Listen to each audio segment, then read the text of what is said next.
కూటమి ప్రభుత్వం వచ్చిన తర్వాత ఆంధ్రప్రదేశ్ పెట్టుబడుల స్వర్గంగా మారింది. అందులో డౌటే లేదు. గత 5 ఏళ్లలో పెట్టుబడిదారులు రాష్ట్రం నుంచి పరుగులు పెడితే ఇప్పుడు చంద్రబాబు గారు వచ్చిన ఈ 15 నెలల్లోనే వెళ్ళిపోయిన వారితో పాటు కొత్త వారు కూడా ఆంధ్రప్రదేశ్ వైపు చూస్తున్నారు. ఆ నమ్మకాన్ని కూడా చంద్రబాబు గారు కల్పిస్తున్నారు.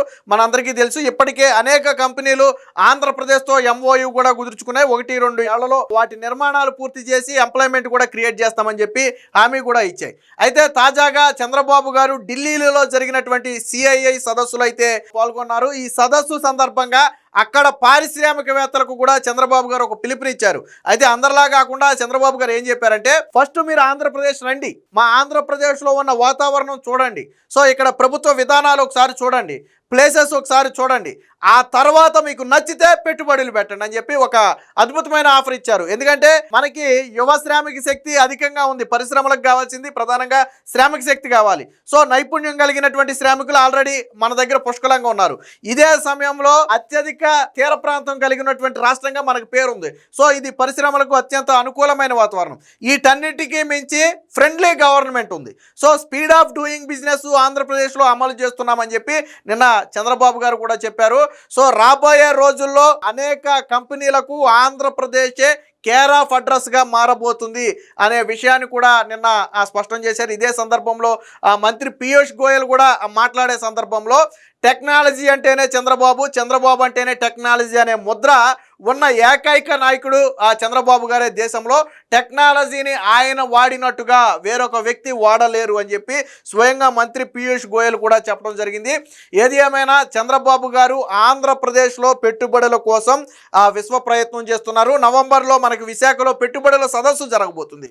సో ఆ సదస్సుకు హాజరు కావాలని చెప్పి ఢిల్లీలో సిఐ సదస్సులో చంద్రబాబు గారు అయితే ఒక పిలుపునిచ్చారు. సో చాలామంది ఆంధ్రప్రదేశ్ వైపు మొక్కు చూపుతున్నట్టు ఇప్పుడు చంద్రబాబు గారి పిలుపుతో ఖచ్చితంగా ఆంధ్రప్రదేశ్లో పెట్టుబడులు పెట్టడానికి సన్నద్ధమవుతున్నట్టు కూడా చాలామంది తెలిపినటువంటి పరిస్థితి. సో ఇది నిన్న ఏదైతే సిఐఏ సదస్సు జరిగిందో దానికి సంబంధించి మనం ఇక్కడ మంత్రి పీయూష్ గోయల్తో పాటు చంద్రబాబు గారితో పాటు సిఐఐ ఎవరైతే ఈయన ఉన్నారో బెనర్జీ కూడా ఇక్కడైతే ఇంద్రజిత్ బెనర్జీ కూడా అయితే ఉన్నారు. ఈయన చూడొచ్చు. దీనికి సంబంధించిన వార్త కూడా చూద్దాం. రండి చూడండి, ఆ తర్వాతే పెట్టుబడులు పెట్టండి. సీఎం, ఏపీలో అపార అవకాశాలు ఉన్నాయి, మాకు సుదీర్ఘ తీర ప్రాంతం ఉంది, పరిశ్రమలకు అనుకూలమైన విధానాలు మా దగ్గర ఉన్నాయి, నైపుణ్యం కలిగినటువంటి యువశక్తి మా దగ్గర ఉంది, స్పీడ్గా అనుమతులు కూడా మేము మంజూరు చేస్తున్నామని చెప్పారు. ఇక విశాఖ భాగస్వామి సదస్సుకు నేను ఇందాక చెప్పినట్టుగా నవంబర్లో జరగబోయే విశాఖ భాగస్వామి సదస్సుకు మీరందరూ కూడా ఆహ్వానితులే, ఖచ్చితంగా రావాలని చెప్పి చంద్రబాబు గారు అయితే పిలుపునిచ్చారు. ఢిల్లీ సిఐఐ సదస్సులో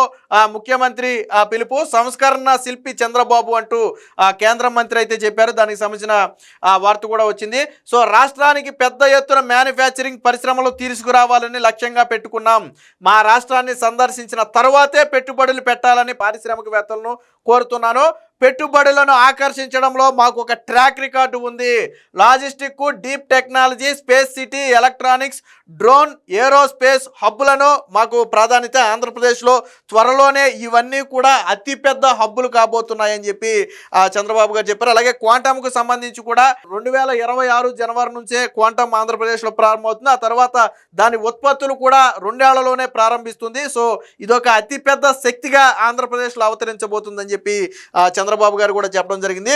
మా రాష్ట్రానికి రండి, మా విధానాలు పరిశీలించండి, ఆ తర్వాతే పెట్టుబడులు పెట్టండి అని ముఖ్యమంత్రి చంద్రబాబు పారిశ్రామికవేత్తలను ఆహ్వానించారు. భారత్లో పెట్టుబడులకు ఆంధ్రప్రదేశ్ అత్యుత్తమ రాష్ట్రం అన్నారు. సుదీర్ఘ తీర ప్రాంతం, పరిశ్రమలకు అనుకూలమైన విధానాలతో కూడిన పెట్టుబడి, స్నేహపూర్వక వాతావరణం, సాంకేతిక నైపుణ్యం కలిగినటువంటి యువశక్తి వంటివి రాష్ట్రంలో ఉన్నాయన్నారు.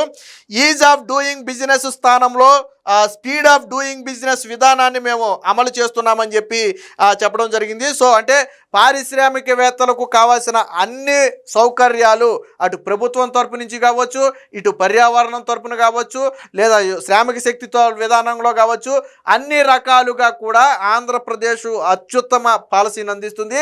గతంలో కూడా చంద్రబాబు గారు చెప్పారు, మీరు అన్ని రాష్ట్రాలు తిరిగి రండి, సో ఆ రాష్ట్రాలకు మించి ఒకటి నేను అదనంగా ఇస్తానని గతంలో కూడా కొన్ని పరిశ్రమలకు చంద్రబాబు గారు చెప్పినట్టుగా గతంలో చెప్పారంటే మీరు అన్ని రాష్ట్రాలు పరిశీలించి చివరిలో మా రాష్ట్రానికి రండి, ఎక్కడ ఏమి ఇస్తామన్నారో చెప్పండి, అంతకంటే ఒకటి మేము ఎక్కువే ఇస్తాం మీకు. సో అనే విధానం చెప్పారు. మరి వైసీపీ హయాంలో ఏం జరిగింది? నాకెంత ఇస్తారు, మీరు ఇక్కడ పెట్టుబడులు పెట్టాలంటే నాకెంత ఇస్తారు, 1000 కోట్లు పెడితే నాకెంత ఇస్తారు, 100 కోట్లు పెడితే నాకెంత ఇస్తారు, లేదా దీంట్లో కాంట్రాక్ట్ నాకు ఇస్తారా, దాంట్లో కాంట్రాక్ట్ నాకు ఇస్తారా? వైసీపీ హయాంలో ఎందుకు పెద్ద పెద్ద పరిశ్రమలు వెళ్ళిపోయి ఈవెన్ కియా కూడా దాని ఎక్స్టెన్షన్ ప్లాంట్ తీసేసినంత పరిస్థితి అయింది. తర్వాత జాతీయ స్థాయిలో విమర్శలు వస్తే తప్పుకున్నారు. అప్పట్లో గోరంట్ల మాధవ్ ఏకంగా కియా ప్రతినిధులను ఏలు పెట్టి మొహం మీద బెదిరించినటువంటి పరిస్థితి. అనంతపురానికి వరమైనటువంటి కియా పరిశ్రమలో తరిమేయాలనుకున్నారు. అదే అనంతపురానికి జాకీ పరిశ్రమ రాబోతే ఇబ్బంది పెట్టి పంపేశారు. ఫ్రాంక్లిన్ టెంపిల్ లాంటి పరిశ్రమ వెళ్ళిపోయింది. అంతేందుకు అమర్ రాజా బ్యాటరీస్, సౌత్ ఇండియాలోనే అతిపెద్ద బ్యాటరీస్లో ఒకటైనటువంటి అమర్ రాజాని తీసుకెళ్ళిపోయి పక్క రాష్ట్రంలో పెట్టుకునే విధంగా చేశారు. సో ఇలా ఒకటి కాదు, రెండు కాదు, అనేక రకాలుగా గతంలో ఇబ్బంది పెట్టారు. బట్ ఇప్పుడు ఆ పరిస్థితి లేదు. మీరు రండి, ఎవరికి భయపడాల్సిన అవసరంలా. స్వయంగా ముఖ్యమంత్రే మీతో మాట్లాడతారు, స్వయంగా ఐటీ మంత్రే మీతో మాట్లాడతారు. మధ్యవర్తులతో సంబంధం లేకుండా వారే స్వయంగా మీకు అన్ని అనుమతులు జారీ చేస్తారు.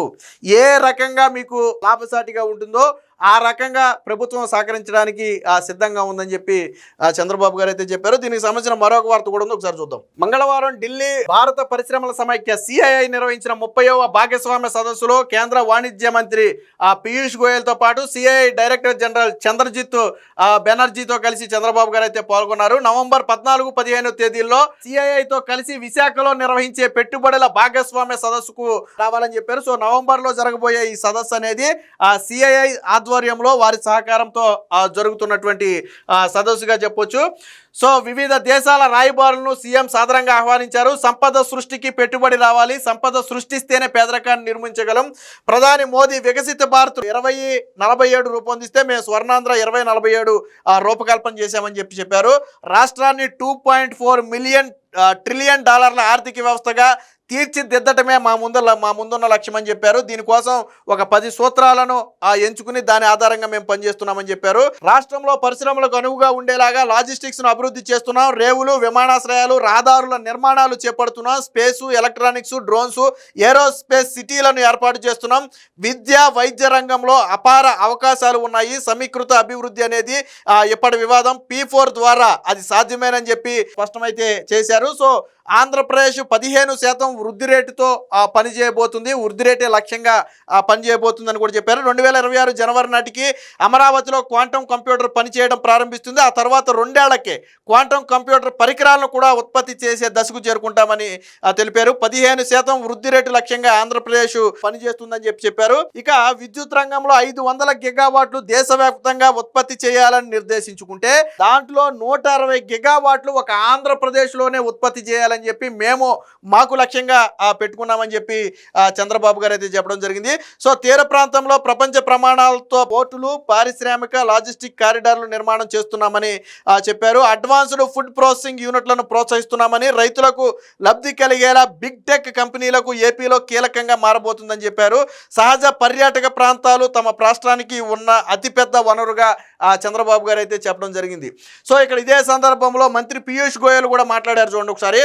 చంద్రబాబు అభివృద్ధికి చిరునామా ఆధునిక సాంకేతికతను ఆయన నమ్ముతారని చెప్పి చెప్పడం జరిగింది. అంతకుముందు కేంద్ర మంత్రి పీయూష్ గోయల్ మాట్లాడుతూ చంద్రబాబును ప్రజల జీవితాలను మార్చిన సంస్కరణల శిల్పిగా అభివర్ణించారు. దేశంలో అభివృద్ధికి ఆయన చిరునామాని కొనియాడారు. ఏపీలో 7వసారి సిఐఐ సదస్సు నిర్వహించడమే రాష్ట్రాభివృద్ధి పట్ల ఆయనకున్న చిత్తశుద్ధికి నిదర్శనమని చెప్పారు. ఇప్పుడు నవంబర్లో జరగబోయే సిఐఐ సదస్సు 7వ సదస్సు ఆంధ్రప్రదేశ్లో.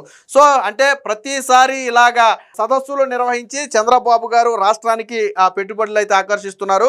ఆయన అదే చెప్పింది, ఏ రాష్ట్రంలో లేని విధంగా ఆంధ్రప్రదేశ్లో 7వసారి సదస్సు నిర్వహిస్తున్నారంటే అది చంద్రబాబు గారి చిత్తశుద్ధికి నిదర్శనం అని చెప్పి స్వయంగా కేంద్ర మంత్రి కూడా చెప్పిన పరిస్థితి. ఏది ఏమైనా మొత్తంగా ఆంధ్రప్రదేశ్ అనేది పారిశ్రామికవేత్తలకు స్వర్గధామం అనేది వాస్తవం. చంద్రబాబు గారు చెప్పినట్టుగా సుదీర్ఘ తీర ప్రాంతం ఉంది, అలాగే యువశక్తి మన దగ్గర ఉంది. అన్నిటికీ మించి ప్రభుత్వం యొక్క friendly nature, speed of doing business అనేది వాళ్ళకి కలిసి వచ్చే. సాధారణంగా కంపెనీ పెట్టాలంటే వాళ్ళకి అనుమతులే అతిపెద్ద సమస్య.